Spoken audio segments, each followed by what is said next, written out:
Nunca pensei que escreveria essas palavras, mas preciso contar o que aconteceu naquele dia 23 de março. Porque às vezes, quando você está a 37 mil pés de altitude e ouve o som que nenhum piloto jamais quer escutar, você percebe que sua vida toda se resume a alguns minutos cruciais.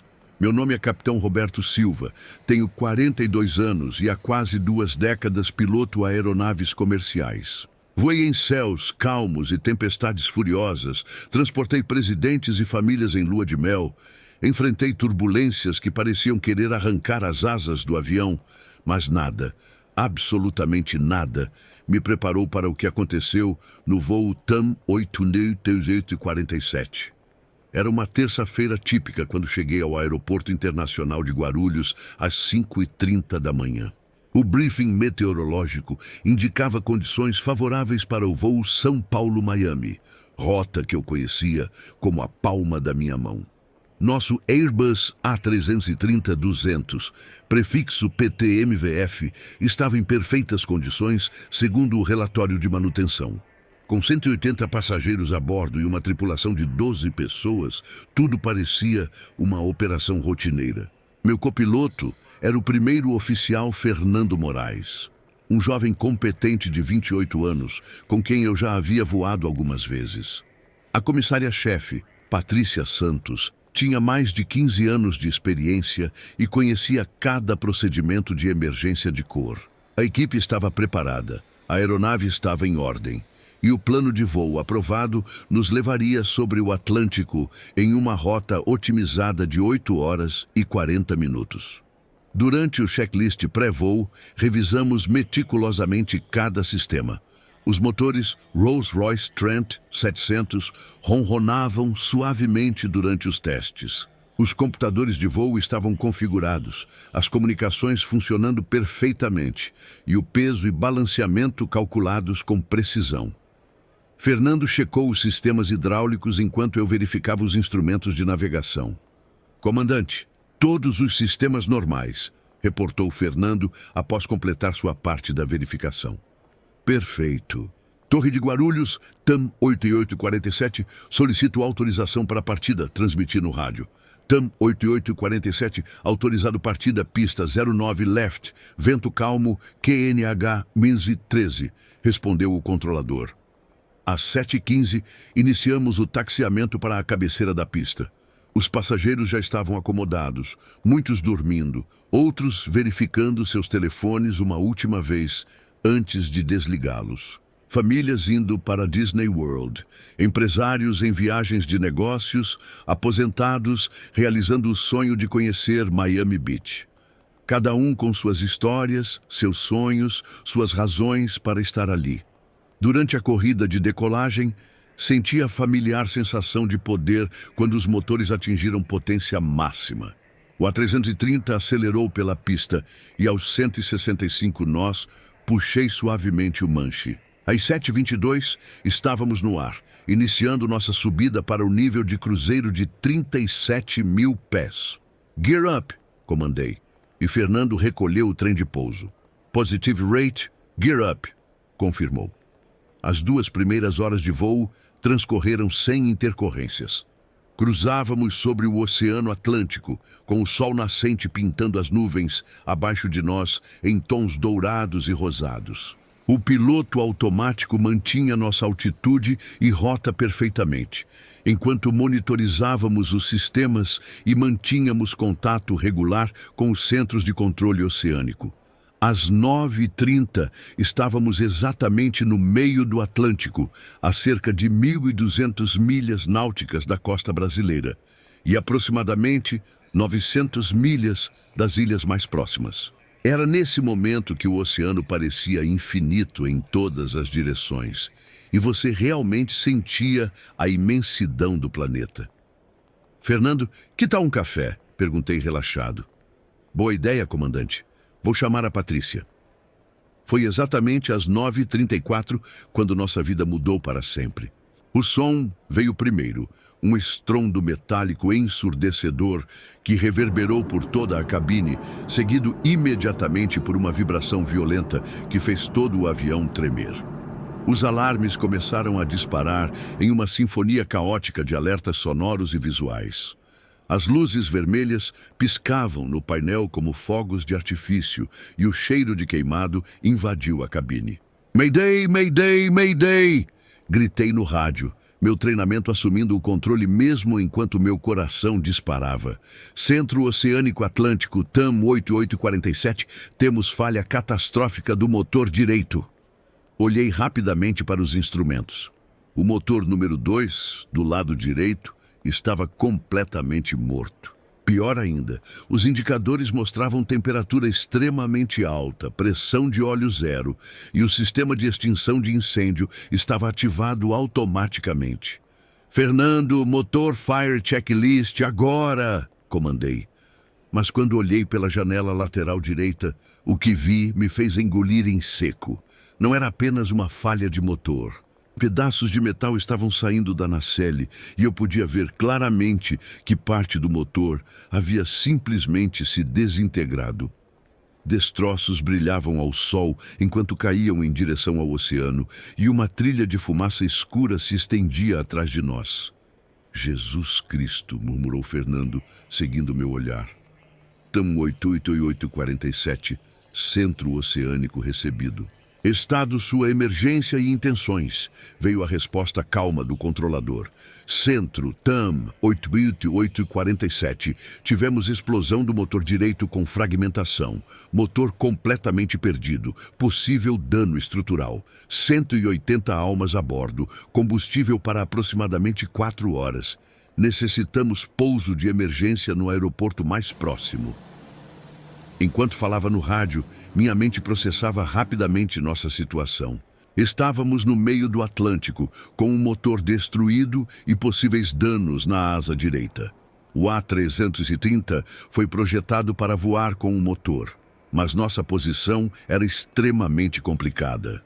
Os aeroportos mais próximos eram Recife, no Brasil, a cerca de 4 horas de voo com um motor, ou as ilhas de Cabo Verde, um pouco mais próximas, mas ainda distantes demais.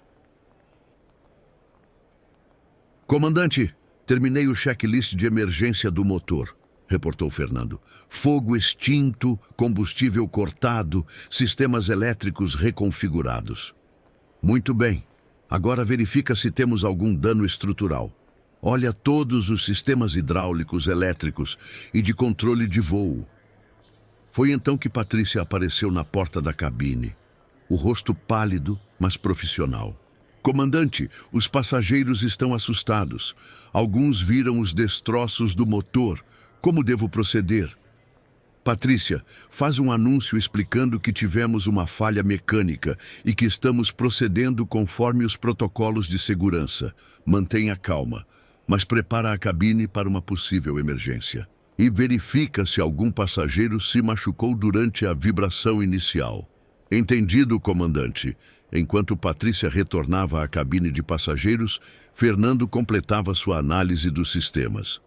"Roberto, temos problemas", disse ele, usando meu primeiro nome, algo que ele só fazia em situações muito sérias. "O sistema hidráulico direito está com pressão baixa. Não sei se é por causa dos fragmentos do motor ou se perdemos fluido hidráulico. E olha isso." Ele apontou para o computador de voo.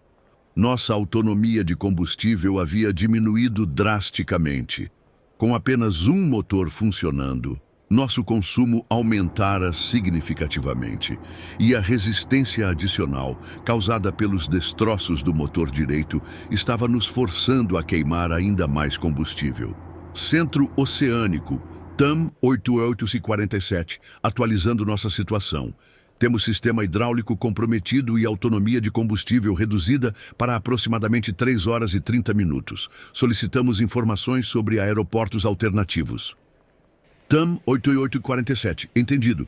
Estamos checando opções, stand-by."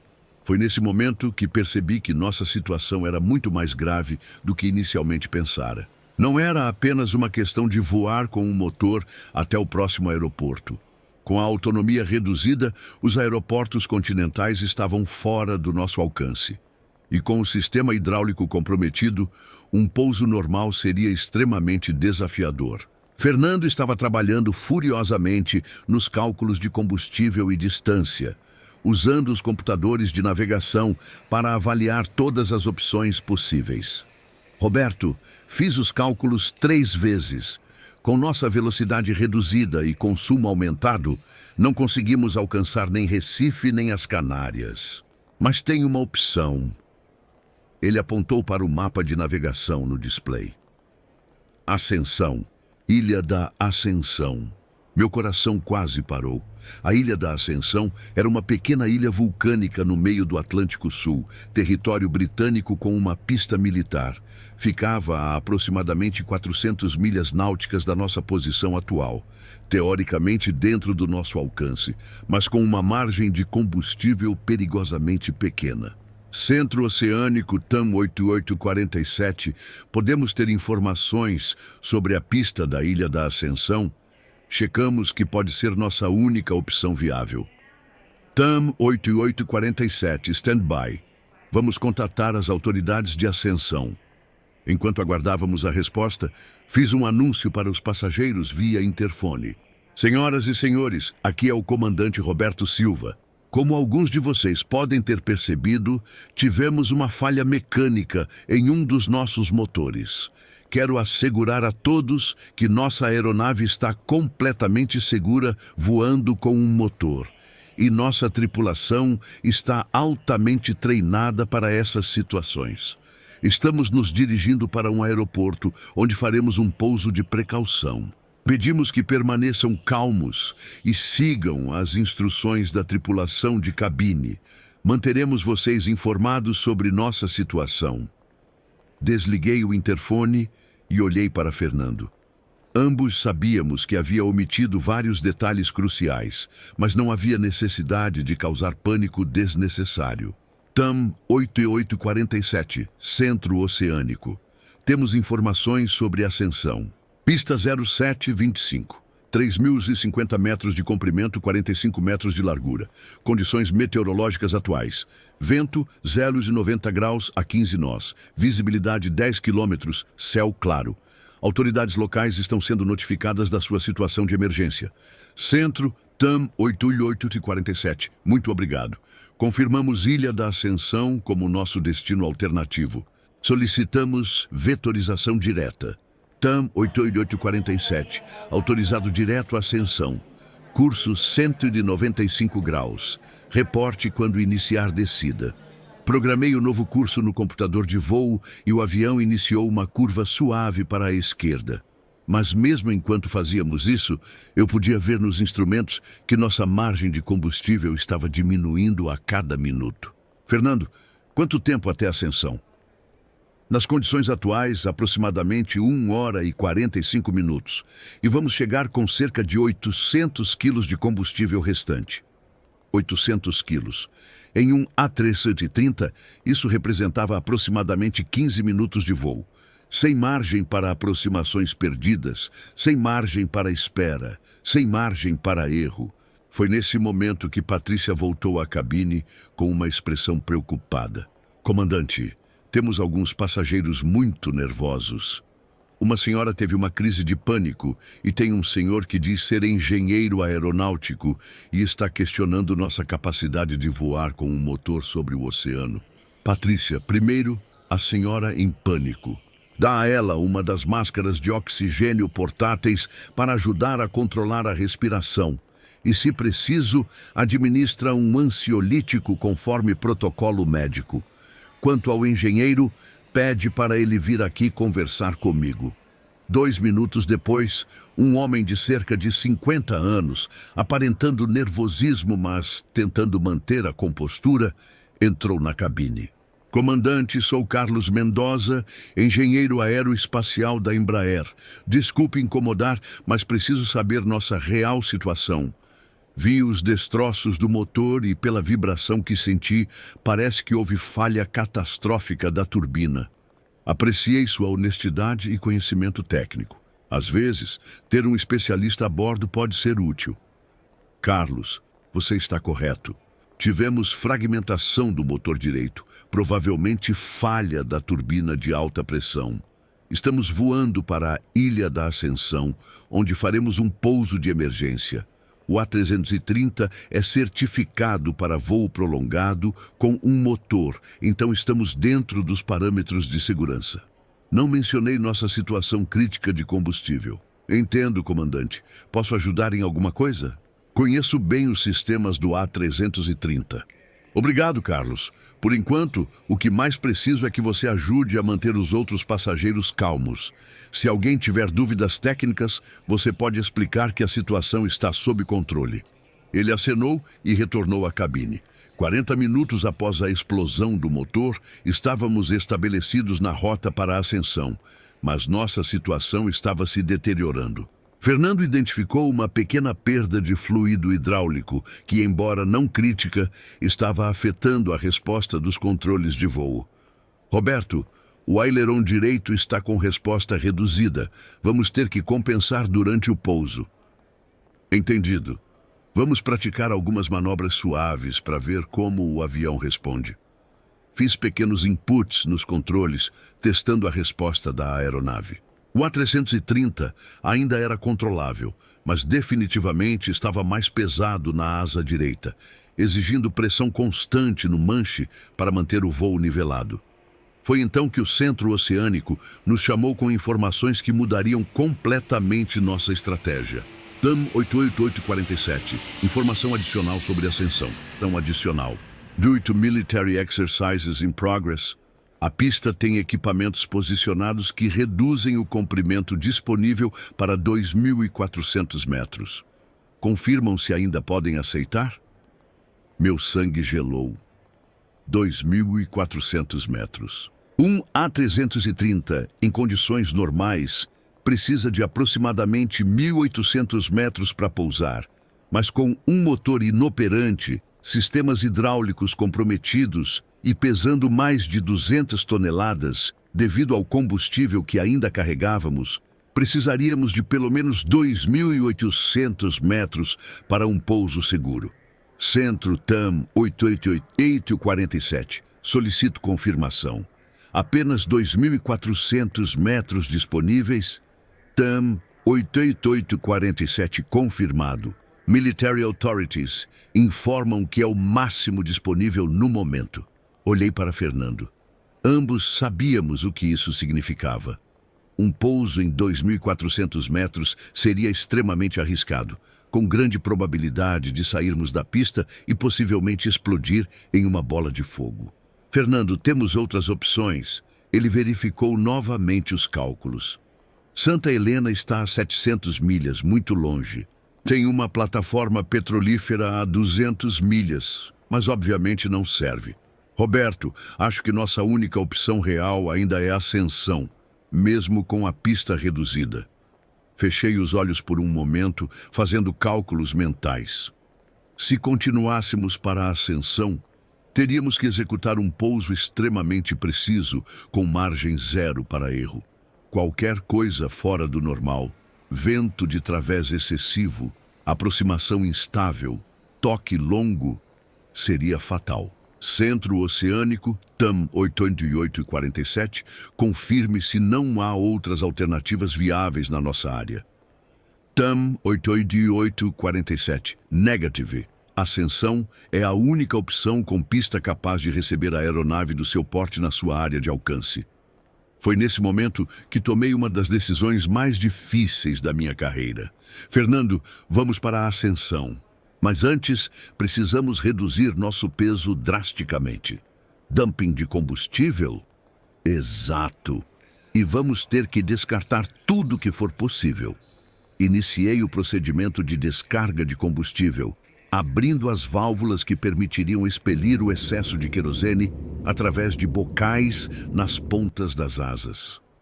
Era uma medida drástica que reduziria ainda mais nossa autonomia. Mas nosso peso no pouso seria crítico para conseguir parar na pista reduzida. Patrícia, chamei pelo interfone. Prepara a cabine para pouso de emergência. Procedimento completo. Posição de emergência. Remoção de objetos soltos. Briefing de evacuação. E quero que todos os passageiros saibam que ao tocar na pista, Pode ser necessário evacuação rápida. Entendido, comandante. Começando preparação de emergência agora. Enquanto o combustível era descarregado, criando uma trilha visível atrás da aeronave, comecei a calcular nossa estratégia de aproximação. Teríamos que executar uma aproximação íngreme, tocar exatamente no início da pista e usar todos os recursos de frenagem disponíveis. Fernando, vamos revisar os procedimentos de pouso com motor inoperante. Passamos os próximos 15 minutos revisando cada aspecto do pouso de emergência. Velocidade de aproximação, configuração dos flaps, uso dos reversores, frenos automáticos e procedimentos de evacuação. A 120 milhas de ascensão, iniciei nossa descida. Centro Oceânico TAM 8847, iniciando descida para ascensão. Solicitamos contato direto com a torre local. TAM 8847. Contate Ascensão Tower na frequência 118.1. Boa sorte. Ascensão Tower, TAM 8847. Mayday em curso, 50 milhas ao norte, descendo para 10 mil pés. 180 almas a bordo. Emergência por falha de motor com pouso em pista reduzida. TAM 8847, Ascensão Tower, Received Mayday, pista 07 ativa, vento 080 a 12 nós, QNH 1015. Emergency Services estão posicionados. Report when ready for approach. A 30 milhas da ilha, pude finalmente vê-la no horizonte. Uma pequena mancha rochosa no meio do oceano azul infinito. Parecia impossível que toda a nossa salvação dependesse daquela pequena ilha perdida no Atlântico. Fernando, checklist de aproximação. Flaps 15, velocidade 180 nós. Combustível restante 600 quilos. 600 quilos. Menos de 10 minutos de voo. Não havia margem para uma segunda tentativa. A 15 milhas, configurei o avião para a aproximação final. Flaps estendidos, trem de pouso baixado, sistemas de pouso verificados. O A330 estava visivelmente pesado na asa direita devido aos danos do motor, exigindo compensação constante nos controles. Ascensão Tower, TAM 8847, estabelecido na final para a pista 07. TAM 8847, Cleared to Land, pista 07. Wind 070 a 15 nós. A ilha crescia rapidamente à nossa frente. Podia ver a pista claramente, uma faixa de asfalto cortando a rocha vulcânica escura. Era mais curta do que qualquer pista que eu já havia usado com um A330, mas era nossa única chance. A 5 milhas, a 1.000 pés de altitude, fiz o último anúncio para os passageiros. Senhoras e senhores, aqui é o comandante. Estamos iniciando nossa aproximação final para a Ilha da Ascensão. É fundamental que todos assumam a posição de emergência que foi demonstrada pela tripulação de cabine. Mantenham-se assim até o avião parar completamente. Obrigado pela cooperação de todos. A 2 milhas, a 500 pés, podia ver os caminhões de bombeiros posicionados ao lado da pista, as luzes de emergência piscando. Todo o apoio possível estava mobilizado, mas no final, tudo dependeria da minha capacidade de colocar 200 toneladas de avião exatamente onde precisava. Fernando, call-outs padrão. Estou visual com a pista. 1000 feet, speed checks good. 500 feet, sink rate normal. 200 feet, runway in sight. A pista se aproximava rapidamente. Eu podia ver cada marca, cada luz. Tinha que tocar exatamente na marca dos 1.000 pés para ter alguma chance de parar antes do final. 100 feet, speed good. 50 feet, 30 feet, 20 feet, 10 feet. Cortei a potência do motor remanescente e puxei suavemente o manche. O A330 flutuou por alguns metros intermináveis antes das rodas principais tocarem o asfalto, com um impacto que reverberou por toda a estrutura. Touchdown! Gritou Fernando. Imediatamente acionei os reversores do motor esquerdo, pisando com toda a força nos freios. O avião desacelerava, mas a velocidade ainda era muito alta. Podia ver o final da pista se aproximando perigosamente. Freios máximos! Gritei. O A330 estremecia sob a força da frenagem. As rodas fumegavam. Os freios gemiam sob o esforço extremo. A velocidade estava diminuindo, mas não o suficiente. 1.500 metros de pista percorridos, 1.800 metros, 2.000 metros. "Vamos sair da pista!", gritou Fernando. Mas de alguma forma, impossível de explicar, o avião finalmente parou a apenas 50 metros do final da pista. Por um momento, ficamos em silêncio total, apenas ouvindo o assobio dos freios superaquecidos e nossos próprios corações batendo disparadamente. "Na terra em segurança, Centro, em ascensão, Tamo, 8847", transmiti com a voz embargada. Imediatamente, os caminhões de bombeiros se aproximaram, borrifando espuma nas rodas fumegantes. Os passageiros começaram a aplaudir. Primeiro timidamente, depois com força total, em uma ovação que durou vários minutos. Patrícia apareceu na porta da cabine, com lágrimas nos olhos. "Comandante, todos estão bem, nenhum ferimento. Os passageiros querem agradecê-lo pessoalmente." Desafivelei o cinto de segurança com as mãos tremendo. Fernando me olhou e sorriu. "Roberto, em 15 anos voando, nunca pensei que viveria algo assim. Nem eu, Fernando. Nem eu." Saí da cabine e fui recebido por 180 pessoas, que me olhavam como se eu fosse um herói. Mas a verdade é que eu era apenas um piloto que fez seu trabalho. Um trabalho para o qual treinou milhares de horas. Mas nunca imaginou que precisaria usar todas essas habilidades em 15 minutos que determinaram a vida ou morte de quase 200 pessoas. Carlos, o engenheiro aeroespacial, foi um dos primeiros a me cumprimentar. "Comandante, aquele foi um dos pousos mais precisos que já vi. Como conseguiu parar na pista?" "Carlos, sinceramente não sei explicar. Foi uma combinação de treinamento, sorte e talvez um pouco de ajuda divina." Durante a evacuação, que foi feita como precaução, mesmo sem necessidade imediata, conversei com vários passageiros. Uma senhora idosa me disse que nunca mais reclamaria de turbulência. Um empresário confessou que havia ligado para a esposa durante a emergência para dizer que a amava. Uma família com crianças pequenas simplesmente me abraçou em silêncio. A investigação posterior revelou que a explosão foi causada por uma falha raríssima no disco da turbina de alta pressão. Uma peça que havia sido inspecionada apenas 100 horas de voo antes e estava dentro de todos os parâmetros de segurança. O metal simplesmente se fragmentou devido a uma microscópica fadiga que nenhum teste havia detectado.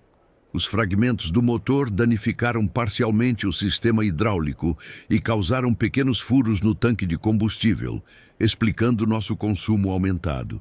Se não tivéssemos descarregado combustível, jamais teríamos conseguido parar na pista reduzida de ascensão.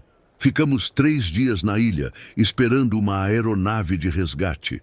3 dias durante os quais tive tempo para refletir sobre o que havia acontecido, sobre como a vida pode mudar em segundos, sobre como o treinamento pode ser a diferença entre tragédia e sobrevivência, sobre como às vezes tudo se resume a 15 minutos cruciais onde cada decisão pode significar tudo. Muitos me perguntaram se pensei em desistir de voar após essa experiência. A resposta é não. Se alguma coisa, isso me fez perceber por que me tornei piloto, para transportar pessoas com segurança, para ser responsável por suas vidas, para estar preparado para o impossível. Hoje, quando estou na cabine de comando de qualquer voo, olho para os passageiros embarcando e lembro daqueles 180 rostos na Ilha da Ascensão. Lembro da responsabilidade que carrego, do treinamento que nunca pode parar, da vigilância que nunca pode diminuir. Porque no final das contas, ser piloto não é apenas sobre voar. É sobre estar preparado para o dia em que 15 minutos podem determinar se 180 famílias vão abraçar seus entes queridos novamente. E às vezes, quando estou cruzando sobre o Oceano Atlântico em uma noite estrelada, olho para baixo e imagino quantas histórias como a nossa estão acontecendo neste exato momento, a milhares de pés de altitude, com pilotos que talvez nunca tenham que usar tudo o que aprenderam, mas que estão prontos se precisarem. Porque essa é a essência da aviação.